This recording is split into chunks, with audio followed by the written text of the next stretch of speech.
Hi, my name is Nick Layton, and for the next few minutes, you are exactly where you want to be. This was originally recorded for Facebook Live December 8th, 2020, on location in Cabo, Mexico.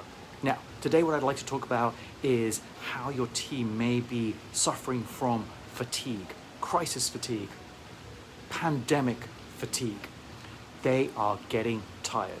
Now, if they're getting tired, we need to boost them so they in turn can help you run your business. It is your responsibility to make sure that your team are performing the best that they can be, and that's how you will benefit. Now look, there's a lot that's been going on in 2020.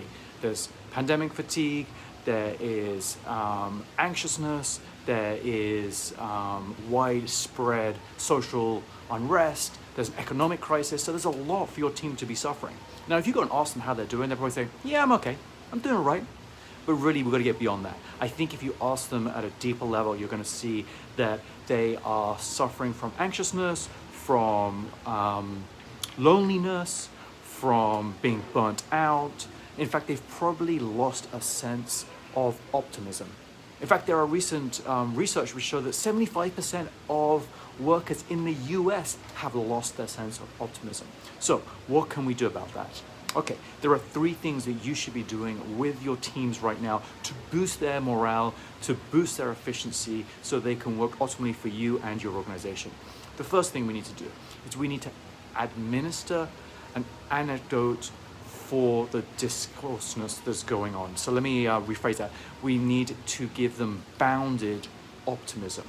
Not over-optimism. We don't need to just pump up what's going on. Sure, there's some great things on the horizon. There are vaccines that are being approved, that are about to be sent out logistically. But it's going to take time for them to reach people.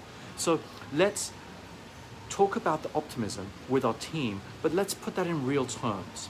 The best way to describe how to do this is look up, if you don't know, the Stockdale paradox. We need to give people enthusiasm and optimism, but it needs to be bounded in realism. Okay, second strategy that I would like you to consider is to really listen for signs of exhaustion from your team, and then find the tools internally that you have, your HR people, your health services that are in your organization, and give them the support they need for mental health. Mental health is a real thing, and your team may be suffering from things. You as a business owner may not be, but just recognize it's real and use the tools around you to support your team. The third strategy that I want you to consider is being proactive in socialization, in caring, and in connecting.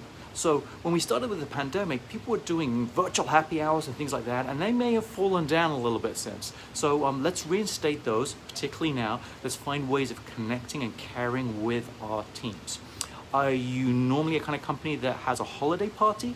In which case, don't just consider throwing out a financial bonus this year because you can't do a party. Find something else that allows people in your team to connect. It's really important that you do this.